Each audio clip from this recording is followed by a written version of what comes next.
I haven't seen anyone talk about this place on YouTube, so let's get started with what I think is the best way to spend €3 in Berlin. This is the Humboldt Forum Rooftop Terrace. For literally the price of a very cheap cup of coffee, you get access to this huge rooftop with views of pretty much every main point of interest here in Berlin city centre. There's a 99% chance you'll be in this area anyway, so book your ticket online and start your trip with this perfect overview of the city. And by the way, hi, I'm Chris. I used to live in Berlin and I worked there as a tour guide. So in this video, I'm gonna share some of the main attractions and famous landmarks that are absolutely worth visiting. But I'm also going to sprinkle in some quirky little experiences that make Berlin unique.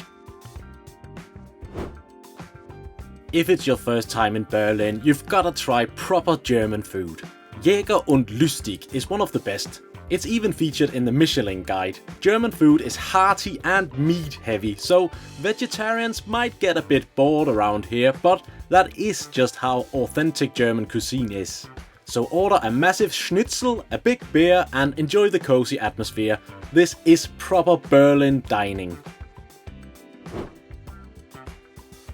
A thing that is very unique to Berlin are these small Spätkaufs or Spätis, and they are literally everywhere here. And once you go in there, you'll see probably the best beer selection you've ever seen. It's like a craft beer shop in any other city. Their selection is so much worse than a regular Späti here in Berlin. And especially in the summertime, what people do here is that they'll just go in, grab some beers and sit outside of here. So if you got rejected at Berghain, just head to your nearest Späti, get a couple of beers and you'll have a better night probably.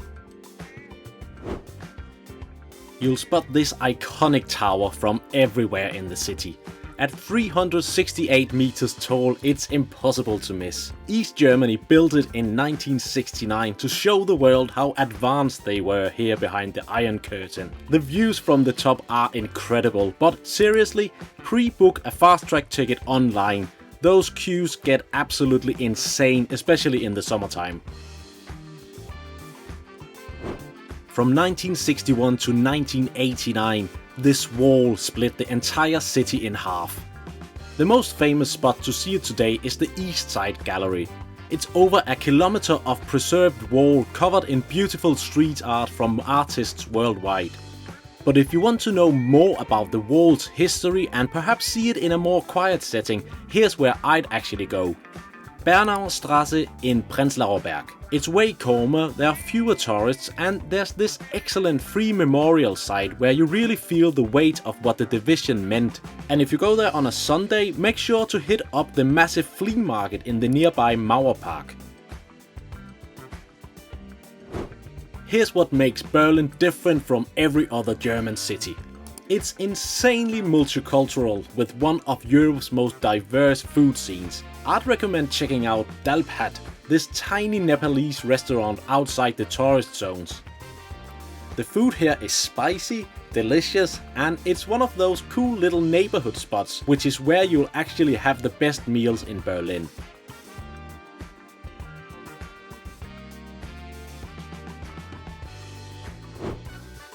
Berlin is massive, and unlike many other European capital cities, there isn't one compact city centre.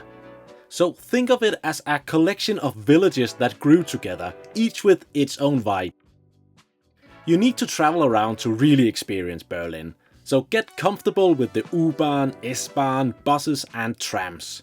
Download the BVG ticket app or grab a Berlin welcome card that gives you unlimited access to public transport. I'll leave a link to the card in the description because it is super popular and it gives you loads of discounts in Berlin. So embrace hopping on and off trains, it's part of the Berlin experience. This place perfectly captures Berlin's alternative spirit. Back in 1995, this old railway repair station in Friedrichshain shut down. An artist immediately moved in and transformed it. You'll find nightclubs, skate parks, flea markets, bars, restaurants and street art covering every surface here. It's a place where Berlin's underground culture is still very much alive, although the area has obviously changed a lot, and last summer I even went to a club here where there is an outdoor swimming pool, and I don't think the artists who moved in back in the 90s are too happy about that.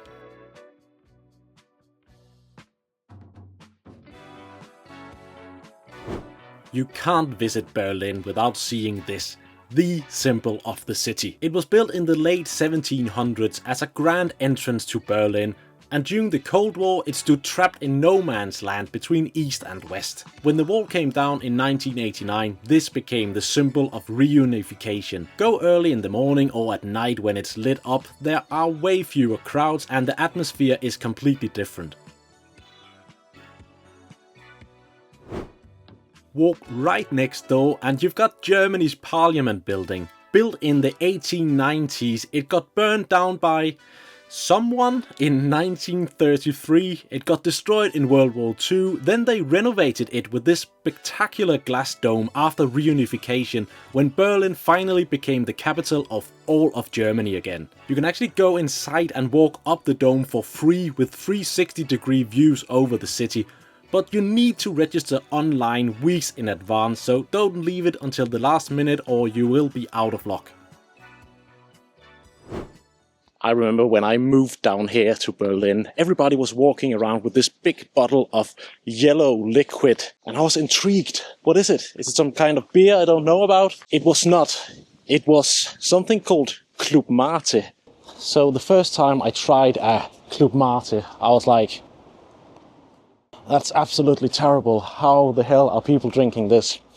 But it is an acquired taste, and now I absolutely love it. So it's such a Berlin thing, and now you've watched this video, you will see them everywhere. People are drinking them everywhere. I urge you to try it, because it's a weird one, but you might fall in love, like me.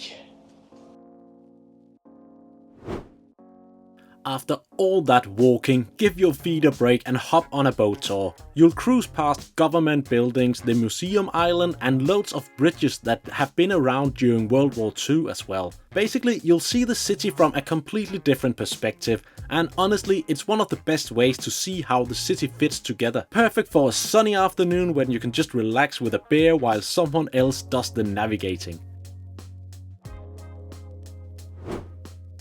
So Checkpoint Charlie was the famous Cold War border crossing between East and West. You've probably seen photos of it, and nowadays it's become a bit of a tourist trap with fake soldiers charging for photos. So maybe take your selfie with the checkpoint sign and keep moving. So I'd suggest that you walk 10 minutes south over to the Topography of Terror. They built this free exhibition on the exact site where the SS and Gestapo headquarters stood.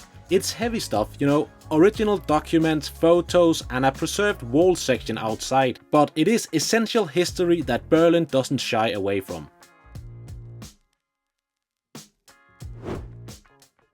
Weekend brunch in Berlin is basically a religion. This place in Mitte is one of my favorites, but it isn't cheap, I've gotta warn you there, and maybe make a reservation because they fill up insanely fast.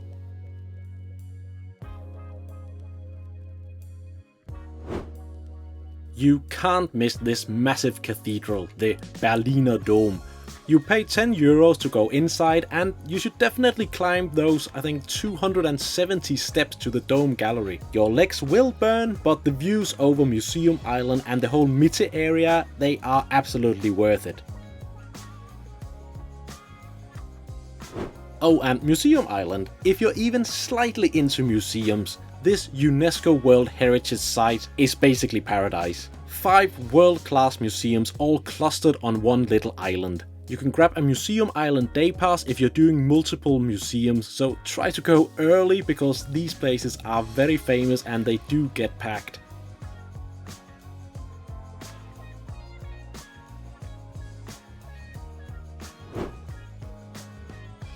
If you're traveling with kids or you just love animals, Berlin Zoo is actually one of the most visited zoos in all of Europe, and for good reason. It's a nice break from all the historical heaviness, and honestly it's just a pleasant way to spend a few hours if you need something more relaxed.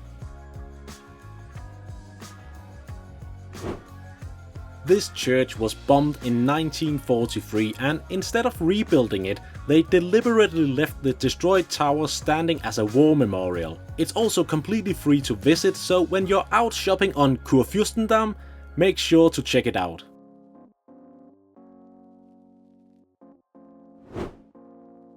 They built this massive stadium for the 1936 Olympics, you know, where Jesse Owens famously won 4 gold medals, which wasn't exactly what that Austrian painter had planned. The stadium survived and now hosts the football club Hertha Berlin's matches and also loads of concerts. You can also tour the locker rooms, walk through the players' tunnel and hit the observation deck.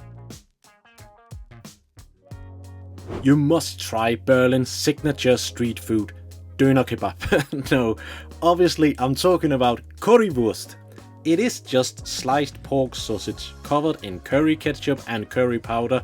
You know, nothing fancy, but totally iconic, and Berliners are genuinely passionate about it. Fun fact, Currywurst was supposedly invented in Berlin in 1949, so you're eating a piece of local history here.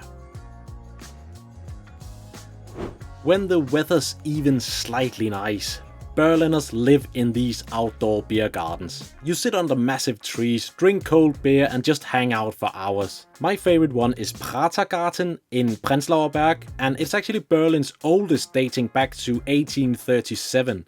So come here, order a big beer and maybe grab a pretzel and just soak in that perfect summer afternoon. Or wear a coat, these places are open all year around. Berlin is not traditionally pretty, it's grittier and more complex than other European capitals, but that's in my opinion what makes it so fascinating.